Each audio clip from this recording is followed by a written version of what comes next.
नमस्कार दोस्तों, राधे राधे, जय श्री कृष्णा। दोस्तों स्वागत है आपका फिर से इस चैनल पर। दोस्तों सच्ची श्रद्धा से कमेंट में जय श्री राधे कृष्णा जरूर लिखें। दोस्तों वर्तमान समय में हम जिस युग में जी रहे हैं उसे कलयुग कहा गया है। चारों युगों में कलयुग को श्रापित युग कहा गया है। धर्मशास्त्र में भी इस बात का वर्णन है कि जब कलयुग अपने चरम पर पहुंचेगा तब इस धरती से धर्म का नाश हो जाएगा और उस समय भगवान विष्णु कल्कि के रूप में इस धरती पर अवतरित होकर कलयुग का अंत करेंगे और पुनः धर्मयुग की स्थापना करेंगे।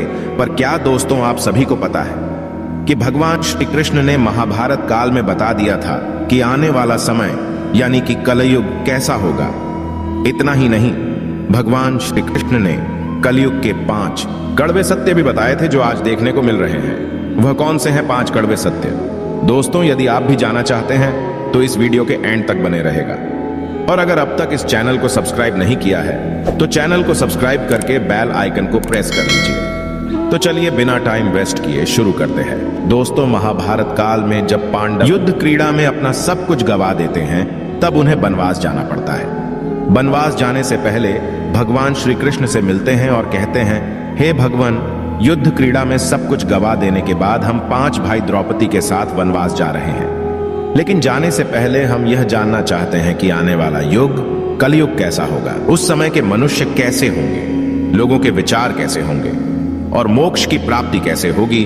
पांडवों के मुख से यह सारी बातें सुनकर भगवान श्री कृष्ण थोड़ी देर सोच विचार करते हैं और फिर पांडवों से कहते हैं, पहले आप सभी वन जाइए और वन में जो भी आपको जो कुछ भी दिखे वह आकर मुझे बताइए, तब मैं आप सभी को इन प्रश्नों का जवाब दूंगा। अब भगवान श्री कृष्ण के कहे अनुसार 5 भाई वन में चले गए और वन में जो कुछ भी उन्हें दिखाई दिया उसे देखकर वह हैरान हो गए। उन्हें अपनी आंखों पर विश्वास नहीं हो रहा था। कुछ समय बिताने के बाद वह सभी भगवान श्री कृष्ण के पास लौटते हैं। जब भगवान श्री कृष्ण ने उनकी ऐसी दशा देखी तो उनसे रहा नहीं गया और भगवान श्री कृष्ण ने कहा, आप सभी किस सोच विचार में मग्न हैं, हमें बताएं, अगर संभव होगा तो हम उसका समाधान अवश्य करेंगे। भगवान श्री कृष्ण के मुख से यह बात सुनकर पांडुपुत्र युधिष्ठिर ने हाथ जोड़कर उनसे कहा कि है माधव, हमारी शंका उन दृश्यों को लेकर है जो हमने वन में देखा। उनकी कल्पना हमने कभी सपने में भी नहीं की थी। तभी भगवान श्री कृष्ण कहते हैं कि आप सभी एक एक करके मुझे विस्तार से बताइए कि आपने वन में क्या देखा। इसमें सबसे पहले युधिष्ठिर कहते हैं, हे द्वारका नरेश, हम सभी 5 भाई वन में अलग अलग दिशाओं में भ्रमण के लिए निकल गए थे। जब मैं अकेला वन में भ्रमण रहा था तब मैंने 2 सूंड वाले हाथी को देखा। अब आप मेरी इस शंका को दूर कीजिए कि भला एक एक हाथी के 2 सूंड कैसे हो सकते हैं। अब अर्जुन की बारी होती है।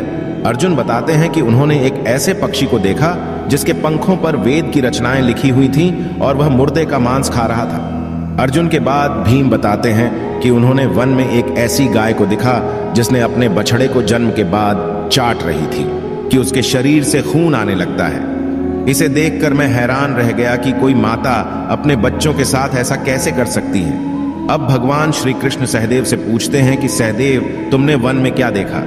तो सहदेव ने कहा कि मैंने एक जगह बहुत से कुएं को देखा जहां हैरानी की बात यह है कि आसपास के सभी कुएं में पानी था और बीच का कुआं खाली था। बीच का कुआं गहर भी है लेकिन फिर भी उसमें पानी नहीं है। ऐसा कैसे संभव है? अब नकुल आगे बताते हैं कि वे जब वन में भ्रमण कर रहे थे तब उसने एक बड़ी चट्टान पर्वत से लुढ़कते हुए देखा। वह चट्टान कितनी ही बड़े वृक्षों और सिलावों से टकराती है लेकिन उसे कोई रोक नहीं पाता और अंत में एक छोटे से वृक्ष के स्पर्श से वह चट्टान रुक जाती है। अभी युधिष्ठिर भगवान श्री से कहते हैं कि है वासुदेव, हम भाइयों ने जो भी मन में देखा उसका सारा विस्तार आपसे बता दिया। अब आप हमारी सारी शंकाओं को दूर करते हुए हमें विस्तार से बताइए। तब भगवान श्री कृष्ण ने युधिष्ठिर से कहते हैं कि धर्मराज, जैसा कि आपने बताया कि आप 2 सूंड वाले हाथी को देखकर हैरान में पड़ गए हैं, लेकिन इसमें हैरानी की बात नहीं है, क्योंकि कलयुग में ऐसे व्यक्ति ही राज करेंगे जो बोलेंगे कुछ और करेंगे कुछ और। उनके मन में कुछ और, कर्म में कुछ और होगा।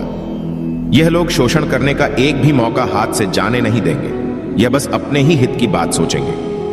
अब भगवान श्री कृष्ण अर्जुन से कहते हैं कि मुर्दे का मांस खा रहा था, लेकिन इसका मतलब यही है कि कलयुग में ऐसे ही लोग होंगे जो कहने को तो विद्वान ज्ञानी पुरुष कहलाएंगे, किंतु इनका आचरण राक्षसी होगा।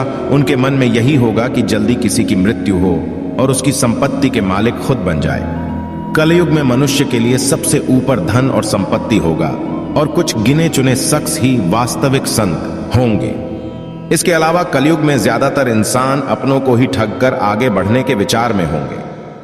अर्जुन के बाद भगवान श्री कृष्ण भी हमसे कहते हैं कि हे भीम, जैसा कि आपने देखा कि एक गाय अपने बछड़े को इतना चाटती है कि उसके शरीर से खून आने लगता है, ठीक इसी तरह कलयुग का मनुष्य अपने बच्चों पर इतना प्यार लुटाएगा कि उसका विकास रुक जाएगा।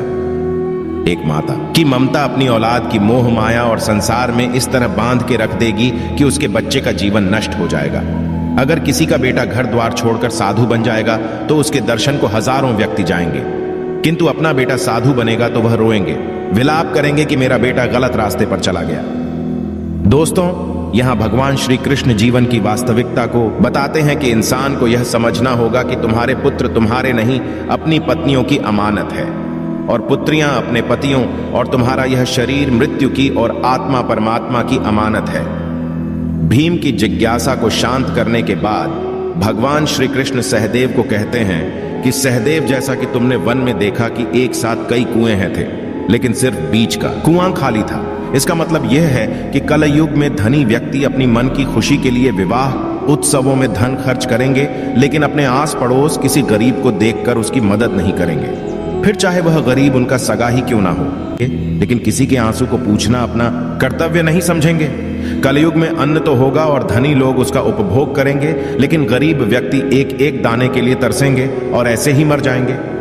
भगवान श्री कृष्ण की यह सारी बातें सुनकर सहदेव थोड़े दुखी हो जाते हैं, लेकिन इस कटु सच के सामने वह क्या ही कर सकते थे। इसका मतलब है कि मनुष्य की बुद्धि क्षीण होती जाएगी और उसके जीवन का पतन होगा, लेकिन उसके पतन को एक धन रूपी वृक्ष रोक नहीं पाएगा, पर हरि नाम रूपी एक छोटा सा पौधा व्यक्ति का पतन रोकने के लिए सक्षम होगा। अतः कलयुग में हरि नाम ही एक मोक्ष का मार्ग होगा, अगर व्यक्ति धन का लालच छोड़कर भगवान की भक्ति में रम जाएगा। हरि नाम का जप करेगा तो निश्चय ही उसे कोई दुख तकलीफ नहीं होगा, और मरने के बाद भी उसे भगवान के चरणों में जगह मिलेगी। दोस्तों, अगर आप गौर करेंगे तो पाएंगे कि भगवान श्री कृष्ण द्वारा बताई गई ये 5 कड़वे सत्य इस कलयुग में नजर होते आ रहे हैं। ऐसे में अगर आप भी अपने जीवन की सारी तकलीफ को दूर करना चाहते हैं तो आज से ही हरि नाम का जप करना शुरू कर दें। तो दोस्तों, इस वीडियो में फिलहाल इतना ही। उम्मीद है आपको आज की वीडियो पसंद आई होगी। अगर हाँ तो वीडियो को लाइक करें और इस तरह की और भी जानकारी के वीडियो देखने के लिए चैनल को सब्सक्राइब कर ले। धन्यवाद।